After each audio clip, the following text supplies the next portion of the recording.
Hello, Mary? Yeah, Oh, I thought you'd already gone. I have. Where did you go? I've gone where we're going. Pinot's. I think that's where we're going. What are you doing? Oh, It's a good question. I'll just wear this, I guess. well, I managed to fix the camera so it works. Oh, great. Was it one working before?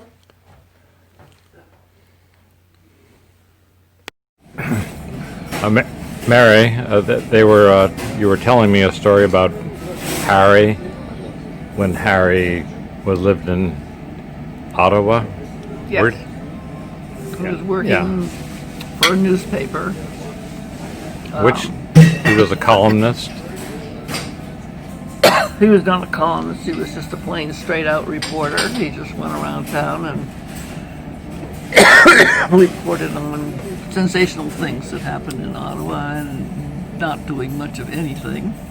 And Rose suddenly decided that New York would be a better bet for both of them. So she simply announced to him, I'm going to New York, I'm going to get a job. Excuse me, and then I'm going to get a job for you, which is precisely what she did. She got a job for him. Where did she go? Where did she work in New York? Oh, yeah. Oh, She got a job as private secretary to Seth Lowe, Yeah. who was a relatively well-known broker, and I don't. Uh-oh. Uh-oh. We would have too much pepper. She got a job in the stock market, and she got Harry a job. She got a job with a stockbroker. I'm sorry. I can't help it. Yeah. Why don't you ask me these questions when I haven't just had? Yeah.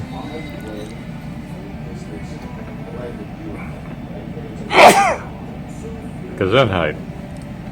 Well, Romey and I had been in Europe and we flew home, and I don't know what the time frame is, but in any case, I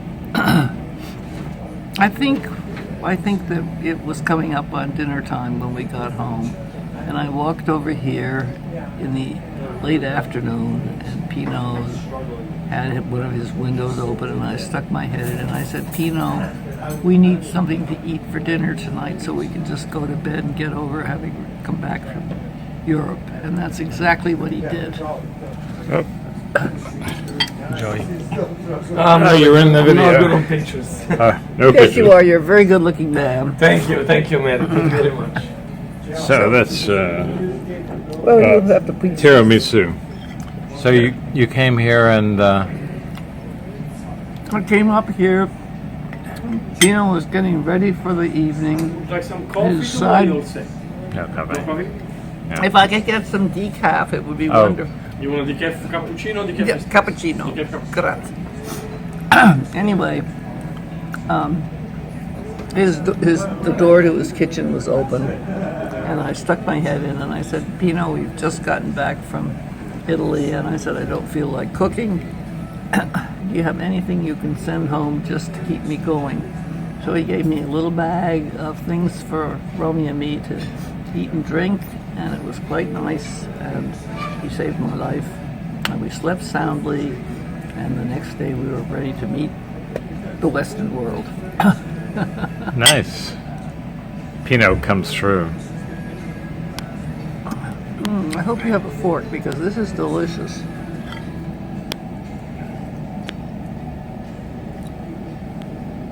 Work at home. There it is.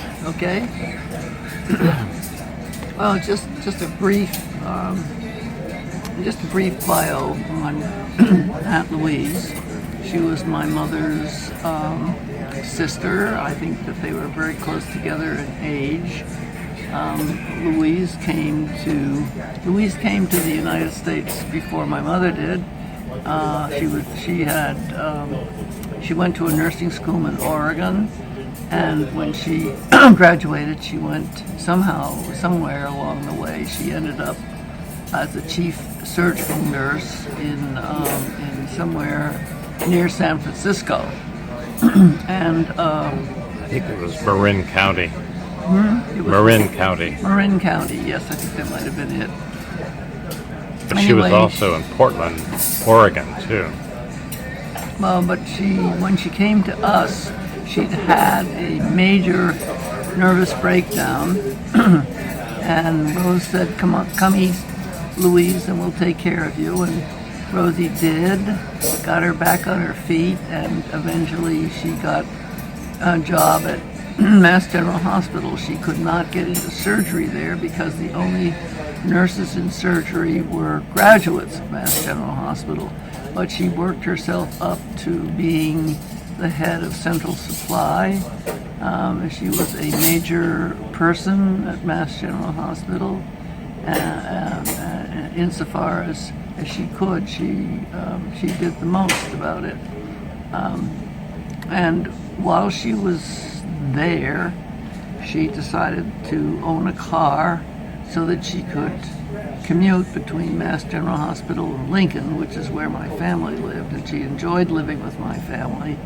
But she also found that commuting, even back in 1938 or 9, was not any fun, and so she finally ended up getting an apartment and walking to work, and she gave the car to my brother to use. I don't think she actually gave it to him, but anyway. How old was Peter? Peter was then a junior in high school. And he got a car in the 30s? Either a sophomore or junior, and whatever it was, we coming over from Lincoln, we got a certain amount of what is the word? Notoriety. Notoriety, because we had a car, and we very quickly assembled a group of friends who piled into the car, and I think that it was at least 6 of us. That's a lot for this little teeny-weeny Ford Rumble seat, but we had great times after school, or after sports, whatever it turned out to be. What fun. What fun. It was great fun, actually. For the most part, we had things we had to do, and then we used to end up at Nancy's house. Nancy Richardson? Nancy Richardson, who was my close friend. As a matter of fact, Nancy and I were the only 2 girls in the group. There were 4 boys and 2 girls, and we, of course, had an absolutely fabulous time. And we'd go to Nancy's house and sit around and talk about the things that kids that age talk about. A lot of fun. And it was a lot of fun because that was where Nancy and I learned about homosexuality, something that we didn't know anything about, but we did know that one of our classmates was always being picked on by all the rest of the boys. And we asked them one day what the story was, and to our amazement, we found out that there actually were boys who liked boys better than girls. We were a little bit shocked, but we found out, in fact, probably talked to our parents about it, that this was not something, this was totally common. And it was a wonderful way, it was a wonderful way to be educated, I guess, in a way. But it was certainly a major part of our high school, and Nancy and I both loved it. We had a great time.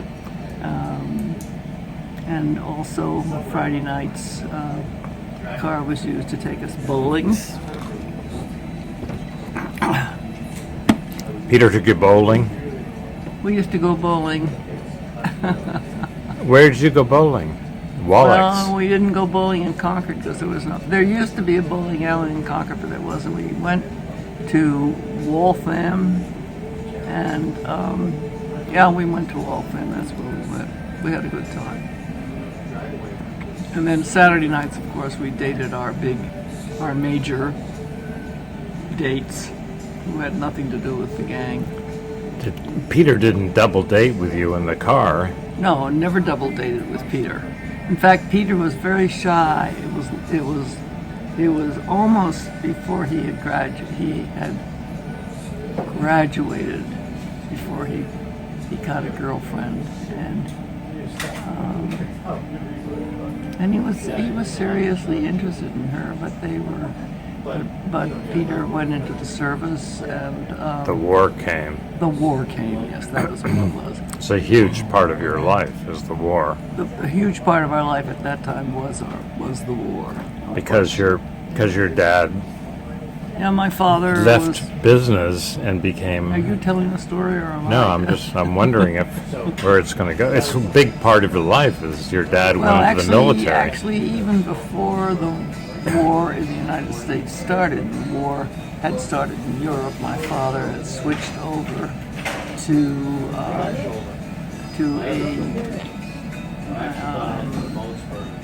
trying to think of what the name of it is.